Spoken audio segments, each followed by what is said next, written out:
1/6,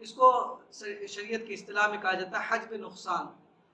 تو ایک شخص کا انتقال ہوا اور اس کے پاس بھائی بہن ہیں اور ماں باپ ہیں، تو ماں کو چھٹا حصہ مل جائے گا، ان 6 حصے میں سے ایک حصہ، اور باقی حصہ باپ کو مل جائے گا، لیکن بھائی بہن کو کچھ نہیں ملے گا، اگرچہ بھائی بہن کی وجہ سے ماں کا نقصان ہوا.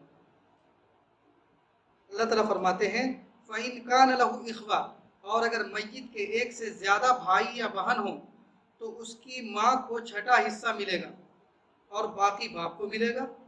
وصیت نکال لینے کے بعد بیچ میں ایک مسئلہ یہاں پر سمجھیے کہ ساری تقسیم جو ہوگی یہ ہو گیا، یہ مسئلہ جو ہے تینوں حصہ آج تک اتنا ہی درس ہے.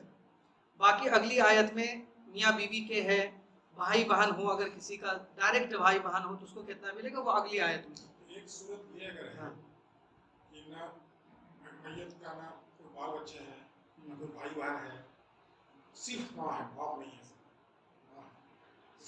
صرف ماں ہے تو اس کو زیادہ سے زیادہ جو ملتا ہے وہ 1/3 ہے، زیادہ سے زیادہ جو ہے 1/3 ہے. باقی پھر چچا ہے، چچا زاد بھائی، وہ لوگ اسبا بن جائیں گے، آگے آئے گا مسئلہ اس کا اسبا. تو اسبا جو ہوتا ہے وہ بقیہ سب کچھ لے لیتا ہے، جتنا باقی بچتا ہے سب لے لیتے ہیں. جیسے ایک شخص کا ایک بیٹا ہے، صرف کوئی نہیں ہے، ایک شخص کا انتقال ہوا صرف بیٹا ہے، کسی کو نہیں ملے گا، سب لے لے گا، تو وہ اسبا بن گیا. تو باپ بھی اس صورت میں اسبا بن جاتا ہے. تو وہ اس کا جو ہے ماں کا جو زیادہ سے زیادہ حصہ قرآن نے بیان کیا ہے وہ ہے 1/3 مال کا 1/3. تو 1/3 ہی ملے گا، باقی اب اس کے دیکھا جائے گا اوپر نیچے. پوتا ہوگا پوتا کو مل جائے گا، دادا ہوگا دادا کو مل جائے گا، یا چچا ہوگا چچا کو مل جائے گا، چچا نہیں ہو تو چچا زاد بھائی کو. تو اسی طریقے سے الاقرب فالاقرب جو ہے یہ اصول بنے ہوئے ہیں. تو اب یہاں پر بیچ میں ایک مسئلہ آپ کو شروع میں اس کو دیکھیے، وراثت کی تقسیم سے پہلے جو ہے کیا کرنا ہے اس کو دیکھنا ہے. سب سے پہلے ایک شخص کا انتقال ہوا تو سب سے پہلے جو اس کے مال میں سے حق نکلے گا وہ اس کے کفن دفن کا نکلے گا. سمجھیے، سب سے پہلے اس کے کفن دفن کا انتظام ہوگا اس کے مال سے، اور کفن دفن میں نہ اسراف فضول خرچی بھی نہیں ہوگی کہ بہت ریشمی کپڑا اٹھا کر لا رہے ہیں، اور نہ ہی جو ہے بہت کنجوسی سے کام لیا جائے گا کہ پھٹا پرانا ہی اٹھا کر دے دیا، بلکہ جو چلتا ہے معتدل کپڑا جس کو میت پہنتا ہے. اب تو خیر سلا سلایا ہے، پہلے زمانے میں سلا سلایا کا کوئی زیادہ بنا سلا سلایا بنا بنایا جو ہے ملتا ہے. اب پہلے زمانے میں تو ایسا سیٹ نہیں ملتا تو لوگ بناتے تھے. تو بغیر اسراف کے یعنی فضول خرچی کے بغیر کنجوسی کے جو مناسب کفن ہے اس کا انتظام کیا جائے گا اس کی رقم سے. سب سے پہلا حق جو ہے میت کا اس کے مال میں یہی ہے. دوسرا حق جو ہے پھر دیکھا جائے گا کہ اس کے اوپر کسی کا قرضہ تو نہیں ہے، قرضہ دیکھا جائے گا کیونکہ وہ دین ہے، دین میں جو ہے پکڑا جاتا ہے انسان.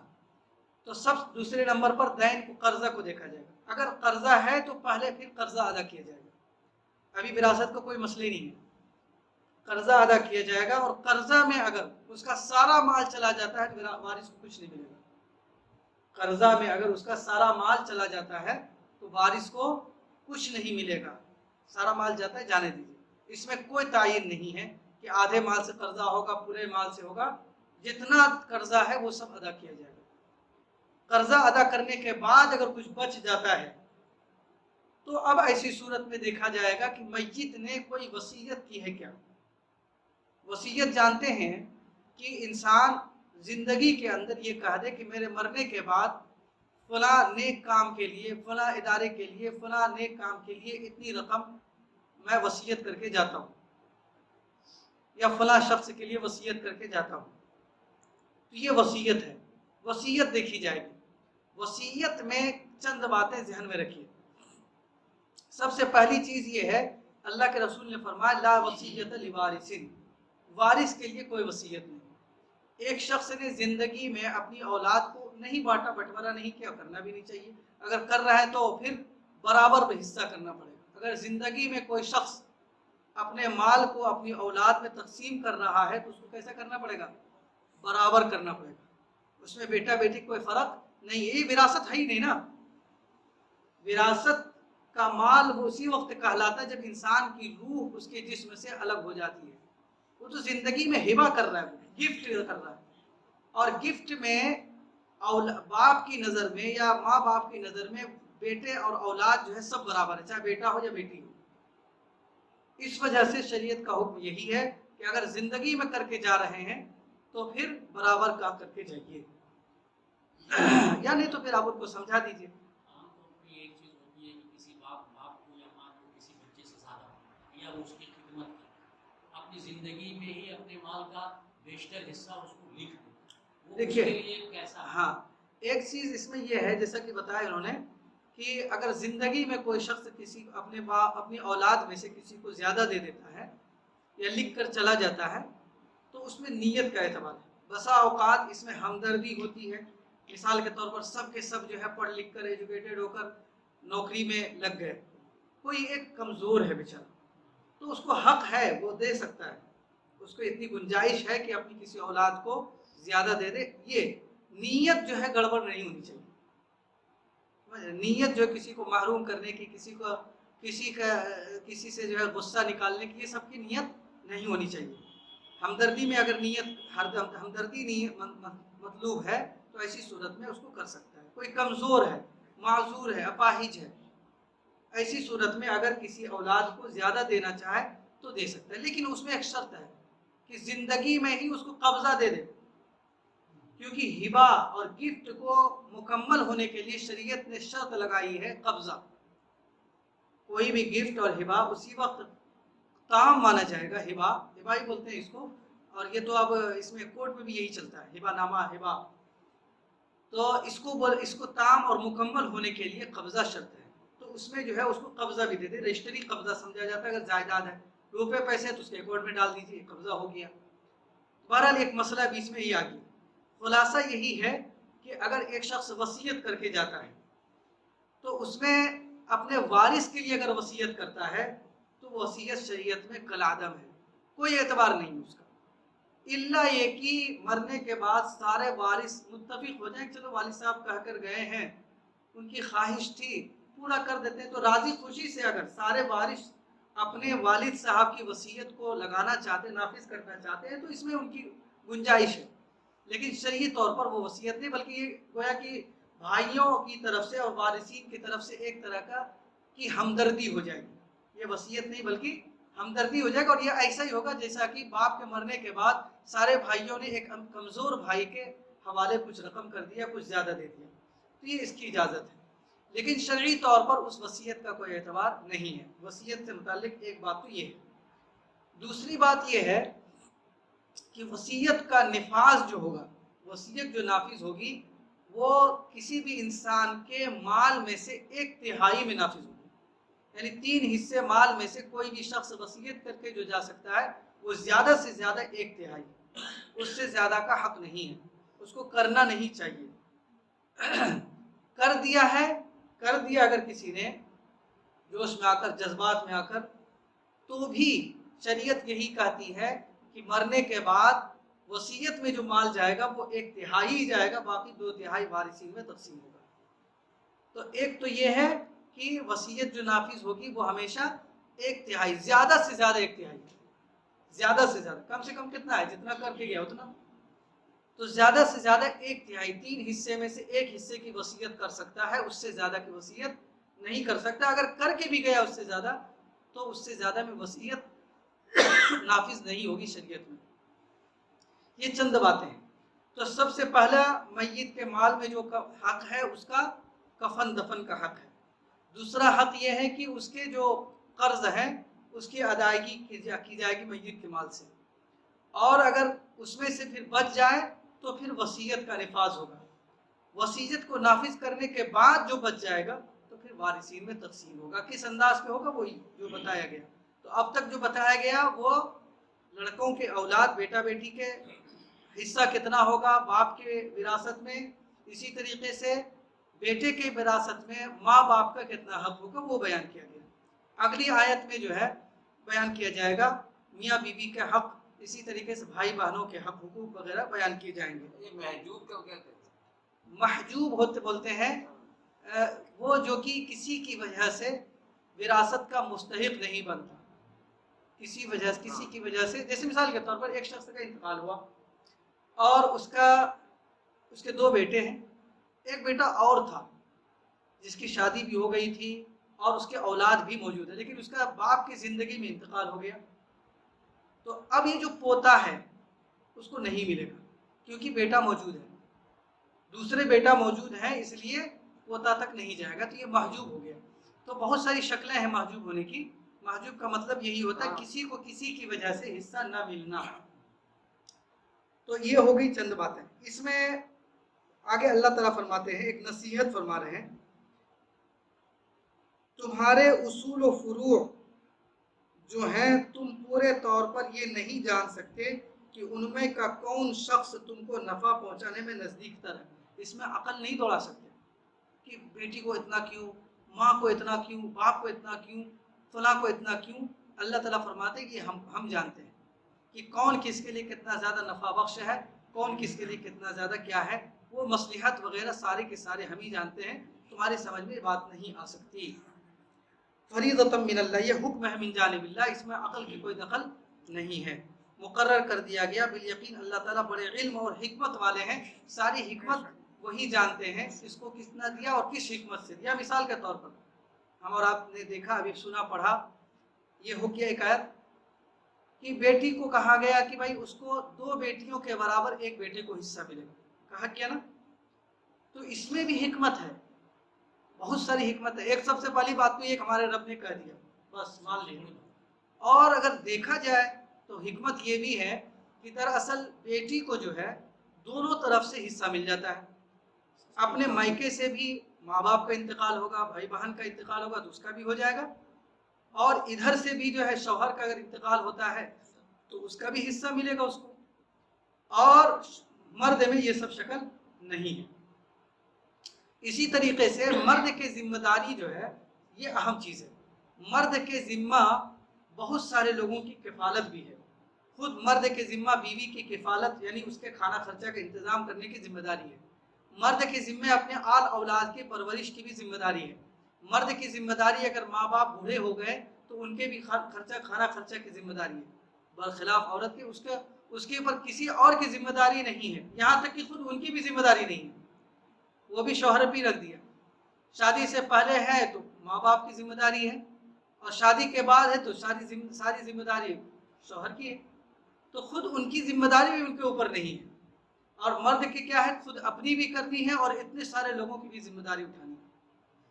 تو یہی سب اصول کے پیش نظر جو ہے ان کو مطلب ڈبل کیا گیا ہے۔ تو اللہ رب العزت حکمت کو جاننے والے ہیں، کچھ حکمتیں سمجھ میں آتی ہیں تب بھی، کچھ نہیں آتی تب بھی، کہ خالق کائنات نے جس نے ہم سب کو پیدا کیا اسی کا بنایا ہوا ہے اور بالکل پرفیکٹ ہے، قانون ہے۔ تیسری بات یہ ہے کہ جس زمانے میں اسلام نے عورتوں کے حقوق کی بات کی ہے وہ زمانہ تھا کہ جبکہ عورت کو حصہ دینا تو بہت دور کی بات ہے، سوچا بھی نہیں جا سکتا تھا، اس سے کمتر، اس سے بڑھ کر اور کیا بات ہو سکتی ہے کہ خود عورت کو بھی، مرنے والے کی جو بیوی ہوتی تھی اس کو بھی وراثت کے طور پر تقسیم کر لیتے تھے مال کی طرف۔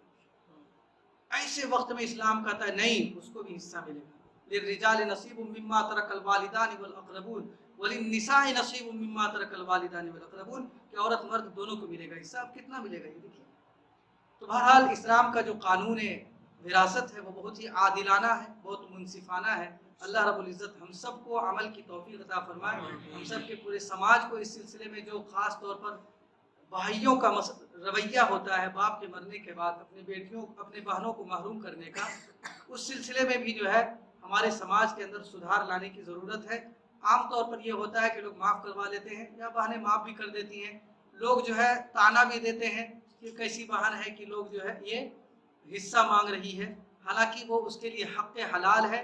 ٹھیک اسی طریقے سے جیسا کہ کوئی شخص مزدوری کر کے 2 روپیہ کماتا ہے، جس طریقے سے وہ 2 روپیہ اس کے لیے حلال ہے، اسی طریقے سے وراثت میں ملا ہوا سامان مال اس کے لیے حلال ہے، وہ مانگ سکتی ہے۔ جیسے کہ وہاں مانگنے میں شرم نہیں ہے، یہاں پر بھی مانگنے میں شرم نہیں ہے، اور جس طریقے سے مزدور کو مزدوری دینے میں کوئی ہم کو قلق نہیں ہوتا، اسی طریقے سے وراثت کا مال بھی جس کا جو حق ہے اس کو دینے میں کوئی حرج اور قلق نہیں ہونا چاہیے۔ اللہ رب العزت ہم سب کو عمل کی توفیق عطا فرمائے۔ سبحان اللہ وبحمدہ، سبحانک اللہم وبحمدک، نشہد ان لا الہ الا انت، نستغفرک ونتوب الیک۔ سبحان ربك رب العزة عما يصفون وسلام على المرسلين والحمد لله